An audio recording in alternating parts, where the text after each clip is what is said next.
अल्लाह उनको जज़ाए खैर दे। इस हदीस से हमें इल्म की अहमियत के साथ साथ तालिबे इल्म के बारे में भी पता चलता है, यानी कि आलिम। हम हम ना क्या है हुसूल इल्म के इनामात। चलिए हम इस पर थोड़ी रोशनी डालते हैं। इसी हदीस का हम खुलासा करते हैं, इसी हदीस को हम डिफरेंट अपनी जुबान में समझने की कोशिश करते हैं। क्या है हुसूल इल्म के इनामात? पहला इनाम, ऐसा शख्स जो इल्म हासिल करने की राह में चलता है तो ऐसे शख्स के लिए अल्लाह ताला जन्नत का रास्ता आसान कर देते हैं। जन्नत का रास्ता अल्लाह आसान करते हैं, हालांकि जन्नत का रास्ता बहुत मुश्किल है। दूसरा इनाम, हुसूल इल्म का दूसरा इनाम, फरिश्ते उस शख्स के लिए अपने पर बिछा देते हैं। उस शख्स के रास्ते में फरिश्ते पर बिछा देते हैं। इन शॉर्ट हमें फरिश्तों से प्रोटोकॉल मिलता है। इससे पता चलता है ना कि तालिब इल्म का कितना बुलंद मुकाम है। तीसरा इनाम, जमीन व आसमान के दरमियान के सारे जानदार और पानी की मछलियां उस तालिबे इल्म के लिए मगफिरत की दुआ करते हैं।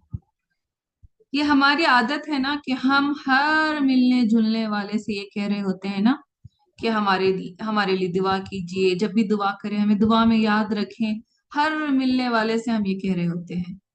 यहाँ तो तालिबे इल्म के लिए तमाम मखलूक बिन कहे मगफिरत की दुआ करती है। इन मखलूक की गिनती सिर्फ और सिर्फ अल्लाह को मालूम है। इन मखलूक की गिनती तो हमारे लिए नामुमकिन है। चौथी फजीलत, चौथी चौथा इनाम तालिब इल्म के लिए, आलिम की फजीलत आबिद पर उस तरह है। आबिद मतलब इबादत गुजार। आलिम की फजीलत आबिद पर उसी तरह है जैसे चौदहवीं के चांद यानी फुल मून की फजीलत स्टार्स पर है, सितारों पर है। क्योंकि क्यों फजीलत दी है आलिम को इबादत गुजार से? क्योंकि दुनिया में इबादत गुजार, तहज्जुद गुजार, नमाजी बहुत सारे मिल जाएंगे, लेकिन जिनके पास सही इल्म है, सही इल्म, सिर्फ इल्म नहीं, सही इल्म, ऐसे ऐसे आलिम बहुत कम मिलेंगे। तो आलिम की फजीलत आबिद पर ऐसी है जैसे कि चौदहवीं के चांद की फजीलत सितारों पर यानी स्टार्स पर होती है। क्यों कहा गया है आलिम को चौदहवीं का चांद?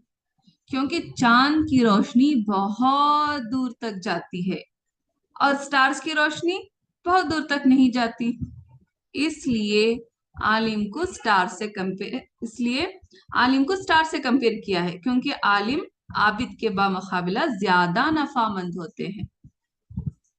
फिफ्थ पॉइंट देखते हैं, और उल्मा को अनबिया का वारिस भी कहा गया है। क्यों? क्योंकि अनबिया ने माल दौलत नहीं छोड़ा विरसे में, अपनी विरासत में उन्होंने इल्म छोड़ा था। तो उस इल्म के वारिस उल्मा बने। अल्लाह ताला से दुआ है कि अल्लाह हम सब को भी दीन का इल्म हासिल करने की तौफीक दे, आमीन। दीन को हासिल करने की तड़प हमारे दिलों में डाल दे, हमारे लिए आसान करे, हमें